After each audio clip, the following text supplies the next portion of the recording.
You heard our members highlight the economic crisis with rising inflation, rising energy prices, as well as small businesses struggling to hire. In addition, you've heard about the national security crisis with numerous blunders from President Joe Biden on the G7, as well as the border security crisis, which continues to be not just a homeland security crisis, but a humanitarian and public health crisis, as well as our energy crisis with rising gas prices and prioritization from Joe Biden of waiving sanctions for Russia's Nord Stream 2 pipeline, but crushing jobs and really hurting American energy independence. And in addition, you've heard about the budget crisis. Joe Biden's budget is bankrupting America. Today, you'll be hearing from our whip, Steve Scalise, as well as our Foreign Affairs Ranking Member, Mike McCall, as well as our rock star freshman member, Ashley Hinson, and our budget ranking member, Jason Smith. So I will first hand it over to Ranking Member Mike McCall. Oh, thank you, Elise, and congratulations on the baby. Thanks. Tomorrow, President Biden will be meeting Mr. Putin. It will be a very important meeting and I think a very dangerous one. I think prior to this meeting, the president made very many concessions. The price for admission, in my opinion, was way too high. And I think Putin has been testing this president, particularly with the cyber attacks that we've seen recently. As Elise mentioned, I think the biggest concession that he made was on the Nord Stream 2 pipeline, which Congress had passed mandatory sanctions to sanction that pipeline to stop it. Essentially what he did was waive it in the national interest to allow Putin's pipeline to continue to be built into Europe so that Europe will be energy dependent on Russia. I don't understand how that is in the national interest of the United States of America. I don't see that fit. While at the same time, Mr. Biden shut down Keystone Pipeline in the United States, which provided so much, it could provide so much energy safely with so many jobs at stake. And then at the same time, the Russians hit back with a cyber attack of the Colonial Pipeline. I call this pipeline hypocrisy.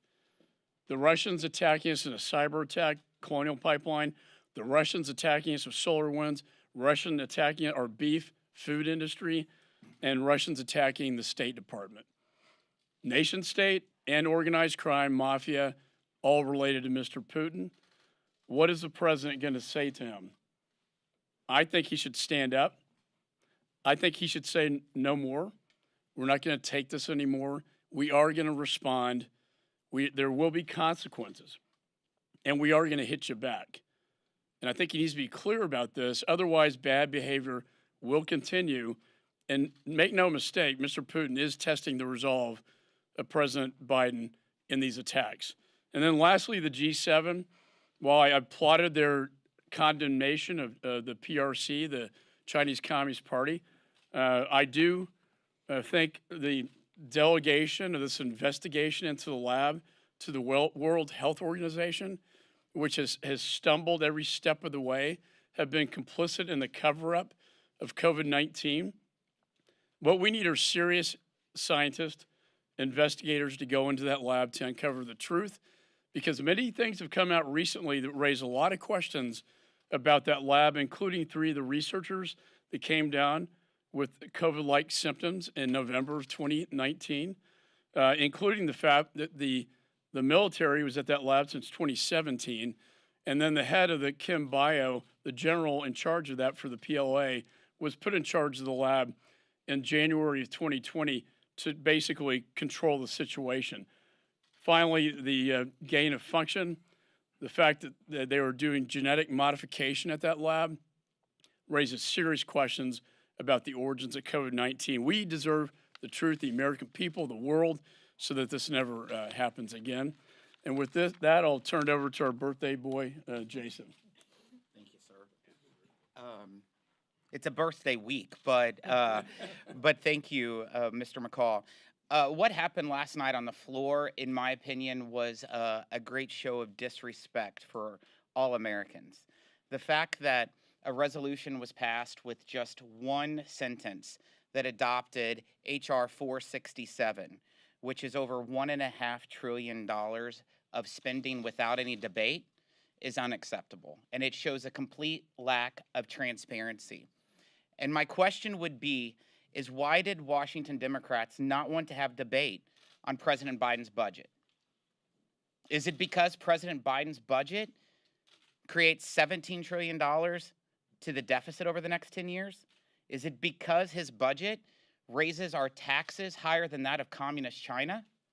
Is it because it violates bipartisan agreements for decades that you won't use federal dollars to fund abortions?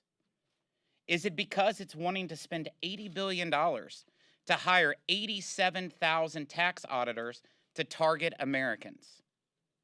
Is that why they didn't want to have discussion on the floor? Is that what they're hiding? You know, Nancy Pelosi said, a budget is a statement of your values. Show us your values. They've been in office for nearly 900 days that the Washington Democrats have controlled this chamber, and they have yet to put a real budget on the floor. Do they not have values, or do they not want the American people to see their values? That is the question. We're 3.5 months away from a government shutdown. 3.5 months. What they put within the Deemer resolution yesterday in one line is so far from what the Senate will agree to. That is what we're leading to. They need to get serious about making sure we come to an agreement to appropriate. They need to put a budget forward, and they need to get real with America. I'm happy to turn this over to our rock star freshman, Ms. Ashley Henson. Well, good morning, everyone. I'm here today to talk about one of the other crises facing the American people right now, and that is the crisis at our southern border. It's ongoing. I want to talk about Vice President Harris's record at the border, and if there's one takeaway from today, I want you to remember the number 83 days. It's been 83 days since Vice President Harris was named our border czar in this country to go deal with the situation at the border and develop solutions for the Iowa taxpayer, for the American people. But let's take a quick look at her track record over those last 83 days. She's been to yarn shops, she's been to bakeries, but instead of going to see the border, she's actually flown right over the border with Americans' taxpayer checkbook in hand. And then when she was asked about her intentions to go visit the border, she laughed about it. And I can tell you this is not a laughing matter to Iowans at their kitchen tables at night. It's not a laughing matter to the American people. And that's why I asked for consideration last night of the See the Crisis Act on the floor of the House.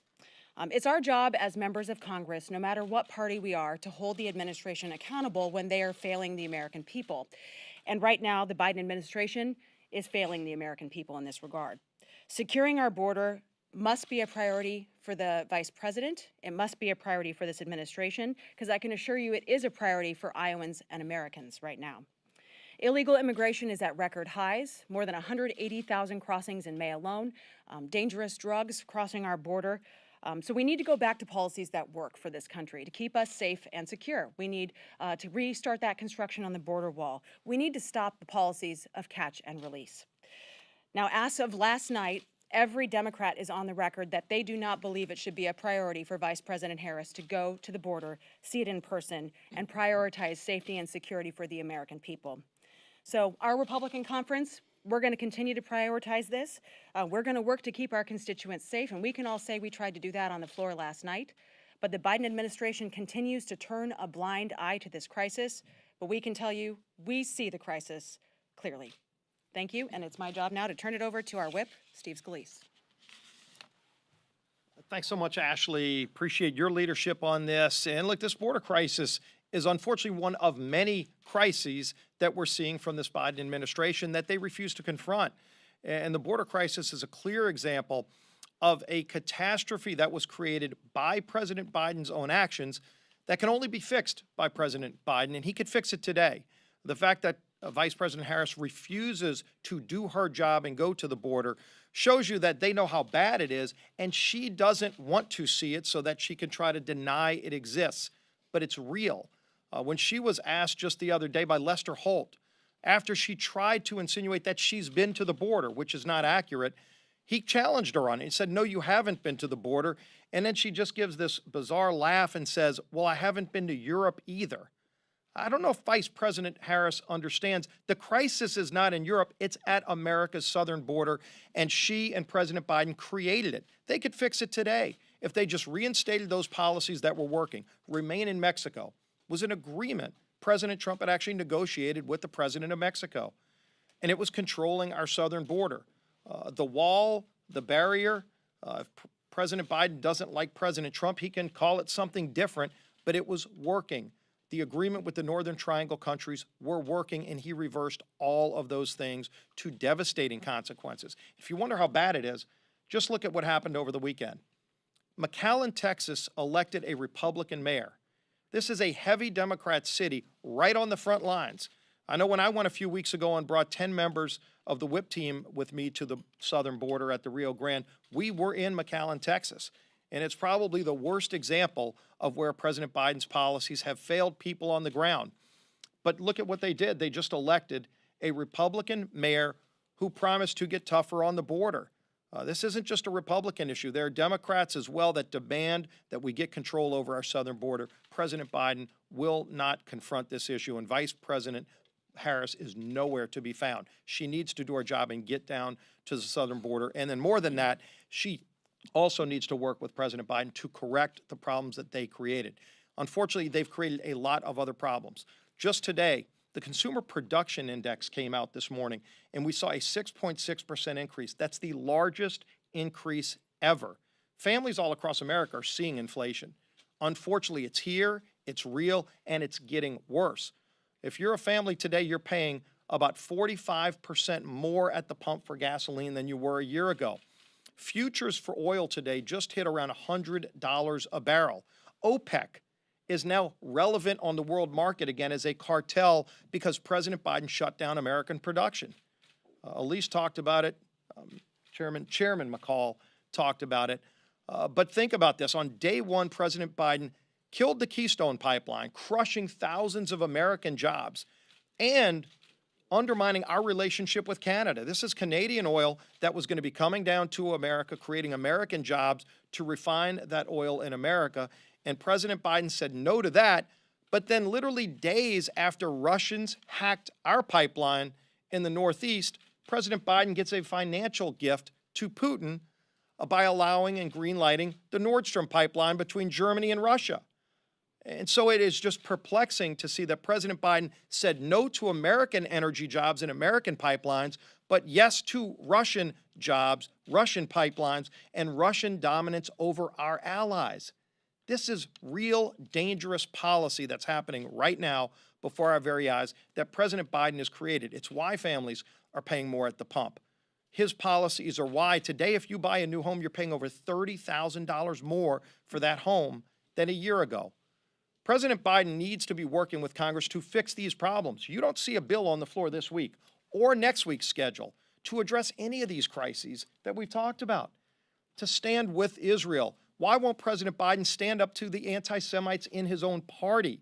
You're seeing this big fight within the Democrat Party right now over anti-Semites and whether they're going to stand up and confront this problem. It's a real problem. It's yet another crisis that they refuse to confront. But we're going to continue to call them out, and we're going to continue calling for actual oversight. Think about this. Just a few weeks ago, we saw this data dump of emails, and we've been calling for over a year for an investigation into the origin of the coronavirus. Many of us, in fact, if you look at headlines from a year ago, they were saying it was a conspiracy theory to suggest that COVID-19 might have started in the Wuhan lab. And many of us were suggesting that we should investigate it because we were getting reports that it may have started in that lab. We didn't know definitively because we couldn't get anybody to talk about it. Do you know to this day, Speaker Pelosi still refuses to have a hearing into the origin of COVID? We had a moment of silence yesterday for 600,000 American lives lost. And yet, Speaker Pelosi, with her majority and multiple committees of jurisdiction that are standing today that could do this, have yet to have a single hearing on the origin of a virus that killed over 600,000 Americans. Why is Speaker Pelosi covering for the Communist Chinese Party? We're calling on Speaker Pelosi to have hearings now on the origin of COVID. Let's look at what we know from the emails. Let's look at what our scientists may have found out talking to Chinese scientists in the Wuhan lab. before evidence might be destroyed if China hasn't already destroyed evidence. We ought to be getting answers to these questions, but for whatever reason, they continue to cover for China's failures. And so we're going to continue pressing for answers on these tough questions. I'm sure you have a couple of questions too, and we'll be happy to take them. Thanks, sir. I wanted to ask if you all are planning to introduce a resolution to strip Congresswoman Omar of her committees, or if you guys are going to support this censure resolution that some of your colleagues have put together. As Leader McCarthy has talked about, we're keeping all the options on the table. Clearly, you're seeing a number of pieces of legislation. I think you're seeing some internal conversations on the Democrat caucus side. Frankly, they should be the ones to take actions to police their own members. But they're having that internal fight. We're looking at options on our side right now. Thank you so much, sir. Eric Rosales, EWTN, the Catholic See you, Channel. One of the measures that's not in the Biden proposal is the Hyde Amendment. Yeah. And 4 Democratic senators have in fact supported the Hyde Amendment. They've come out and they said so. Is that promising, and your reaction to the Hyde Amendment not in the budget? We are going to fight with everything we have to preserve Hyde protections. This has been a bipartisan agreement going back to the 1970s when Henry Hyde first put limitations on taxpayer money being used to fund abortion into appropriations bills. And then it started with one bill, and then the next year he brought it to a few more, and ultimately it became part of any spending bill that you would have a protection that taxpayer funds wouldn't be used to fund abortion. And you're seeing President Biden trying to chip that away. They did it in the last non-COVID bill, the spending bill that spent over $1 trillion, did not have Hyde protections. But we're going to fight to ensure that any spending bill that moves through Congress continues to maintain the bipartisan, respected Hyde protections, and this will be a big fight. Do you think pro-life Democrats are afraid to speak up? Well, you haven't seen any pro-life Democrats on the House side. And what I say by that is we have a bill called the Born Alive Act, Ann Wagner's bill that there's a discharge petition on now. That bill would say that if a baby's born alive outside the womb, now we're talking after the baby has come out of the womb alive, in some states they're killing that baby and calling it abortion. That's murder. And yet it's happening in some states. And so this bill would just protect the lives of those who are born outside the womb. Not a single Democrat will sign on to that discharge petition. So I don't know how anybody can call themselves pro-life and not demand that the Born Alive Act come to the House floor. You've said that there is a national security crisis, a border crisis, an energy crisis, a budget crisis. You said that anti-Semitism in the Democratic ranks is a crisis, and you've also mentioned inflation as a crisis. Do you worry that your message is a little bit over the top and that you might be actually confusing voters right now? I wish there weren't so many crises, but unfortunately they're all real, and they're all being caused by President Biden's actions. You know, look at the worker shortage. Right now, we have millions of job openings in America, over 9 million job openings, and President Biden's objective is to pay people not to work. It's one of the reasons we have a supply chain backup. It's one of the reasons that families are paying more for everything they buy when they go to the grocery store, when they go to the pump, when they try to buy a new house. Just think about this. Used cars today are up 30%. And President Biden isn't confronting any of these. I wish we didn't have any of these crises, but he's created them. You've seen the actions he's taken. We've pointed them out. We've offered to work with him, by the way, to solve any of these crises, and he refuses to do that. His own vice president won't do the main job she was appointed by him to confront at the border. So why they are both creating these problems and crises and not solving them is a mystery to me, and I think it'd be a valid question to ask them. With all due respect, you've seen war. You've seen the nation teetering toward war. You've seen the attacks of 9/11. You've seen what the nation feels like when it is really in crisis. Do you think that the nation feels that way right I've now? never said this was war, but I'll tell you, if you look at what's happened in Israel, they've faced thousands of rocket attacks into Israel. The Iron Dome, which is it's a great American partnership with Israel, and it's worked incredibly effectively. You've got many in the Democrat Party on the House floor that are encouraging President Biden not to help Israel replenish their supply of missiles, not to fire at Gaza, but to fire into the air to take out the missiles that Hamas terrorist organizations backed by Iran and other proxies are firing into Israel. And why won't he answer that? It's a basic question. Will you stand with Israel's right to defend themselves?